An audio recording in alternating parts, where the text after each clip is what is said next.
And the Republican-led House Judiciary Committee is holding a hearing on the alleged weaponization of the federal government. The committee is looking into what it says are government attacks on conservatives. The hearing comes just after the FBI revoked security clearances for 3 agents for their alleged roles in the January 6th attack on the Capitol. The FBI says one of the agents was among the mob at the Capitol, and the 2 others are alleged to have hindered investigative efforts. Let's bring in Senior Reporter Katherine Faulders on Capitol Hill for more on this. Katherine, at least 2 of these agents are testifying today. How are committee members responding to the FBI's move? Well, it's been pretty predictable. Of course, this letter from the FBI came to the committee last night. Republicans who lead this committee are alleging that this is this last-minute Hail Mary move prior to this hearing with these alleged whistleblowers.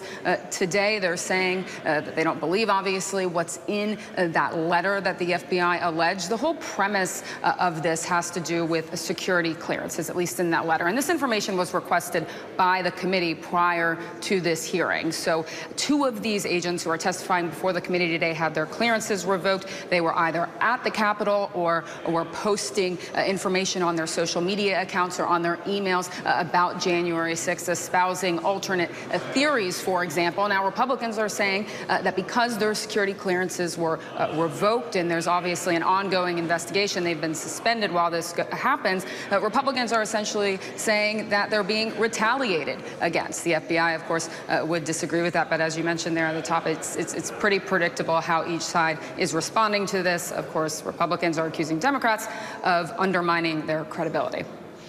So what are lawmakers trying to show here, and what evidence do they have? Well, this has been the premise of this subcommittee under Jim Jordan, the Committee on Weaponization. The whole idea is to investigate the federal government, the FBI, DOJ, corruption, politicization, as they have been calling it. But look, at the end of the day, the question of these, the credibility of these whistleblowers does come into question. I asked Chairman Jordan this morning that, yes, the whole idea of this is to discuss the politicization of government, but what does it say that some former advisors to the former president are also paying for these whistleblowers? So still lots of questions about that. The hearing will continue into the afternoon. Meanwhile, the House has voted to send a resolution to expel embattled Congressman George Santos to the ethics panel rather than holding a full House vote. What's the latest on that? Yeah, so that resolution was yesterday. We caught up with George Santos, who said that if the Ethics Committee recommended that he resign, then he would agree with that. So now that is in the Ethics Committee. McCarthy has said he wants them to move fast. It's likely to take a few months as our investigation is still ongoing. All right, Senior Reporter Katherine Faulders on Capitol Hill. Thank you.